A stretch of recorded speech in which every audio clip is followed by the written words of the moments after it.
Cleaning എന്ന് പറയുന്ന ഒരു ഹാബിറ്റാണ്. അതൊരു ടാസ്ക് അല്ലെന്ന് പറഞ്ഞാലും എൻ്റെ വർക്ക് കഴിഞ്ഞിട്ടുള്ള ഈ വർക്ക് സ്പേസ് വൃത്തിയാക്കൽ എനിക്കൊരു ടാസ്ക്കാണ്. എവിടെ നിന്ന് തുടങ്ങണം, എങ്ങനെ തുടങ്ങണമെന്നറിയാതെ ഞാൻ കുറച്ച് നേരം അവിടെ തന്നെ ഇരുന്നു. പിന്നെ തുടങ്ങിയല്ലേ പറ്റത്തുള്ളൂ എന്ന് വിചാരിച്ച് ഞാൻ ഒരറ്റത്തു നിന്ന് അങ്ങ് സ്റ്റാർട്ട് ചെയ്തു. സ്റ്റാർട്ടിങ് ട്രബിളിൻ്റെ ഇഷ്യൂ മാത്രമേ ഉള്ളൂ. തുടങ്ങിക്കഴിഞ്ഞ് കഴിഞ്ഞാൽ പിന്നെ എല്ലാം അങ്ങ് ചറ നടന്നോളും. ആയിരിക്കുന്ന ബോക്സസിന് എല്ലാത്തിനും ഓരോരോ സാധനങ്ങളാണ് ഇട്ട് വെക്കുന്നത്. സിലിക്കോൺ മോൾഡിന് ഒരെണ്ണം, കളേഴ്സിന് ഒരെണ്ണം, പിന്നെ സെല്ലോ ടേപ്പ്, കത്രിക, അങ്ങനത്തെ ഐറ്റം. എന്തിനേറെ പറയുന്നത്, ആയിരിക്കുന്ന പേപ്പർ കപ്പിന് പോലും പ്രത്യേക തരം ബോക്സാണുള്ളത്. പ്രത്യേക തരമല്ല, പ്രത്യേക ബോക്സ്.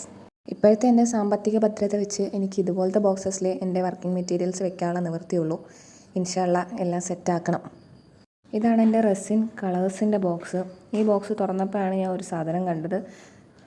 ഞാൻ നന്ദുക്കുട്ടൻ്റെ പല്ല് ഇതിനകത്ത് സൂക്ഷിച്ച് വെച്ചിട്ടുണ്ട്. അവന് 2 പല്ല് ഇളകിപ്പോയി. ആ 2 പല്ലും ഞാൻ ഡേറ്റ് ഇട്ട് സൂക്ഷിച്ച് വെച്ചിട്ടുണ്ട്. എല്ലാ പല്ലും ഇളകിയതിന് ശേഷം അതൊരു കീച്ചെയിൻ പോലെ ആക്കാനോ അല്ലെങ്കിൽ ഒരു ഫ്രെയിം പോലെ ആക്കാനാണ് എൻ്റെ ഉദ്ദേശം. പിന്നെ മഞ്ചാടിയുണ്ട്. എപ്പോഴാണ് വർക്കിന് ആവശ്യം വരിക എന്ന് പറയാൻ പറ്റത്തില്ലല്ലോ. പിന്നെ ഇതാണ് ബ്ലോ ടോർച്ച്. ഇത് നമ്മൾ ആവശ്യം കഴിഞ്ഞ് കഴിഞ്ഞാൽ ഓഫാക്കി വയ്ക്കുക. നമ്മൾ ബബിൾസൊക്കെ വരുമ്പോൾ റിമൂവ് ചെയ്യാൻ ഉപയോഗിക്കുന്ന സ്പ്രേ ആണ്.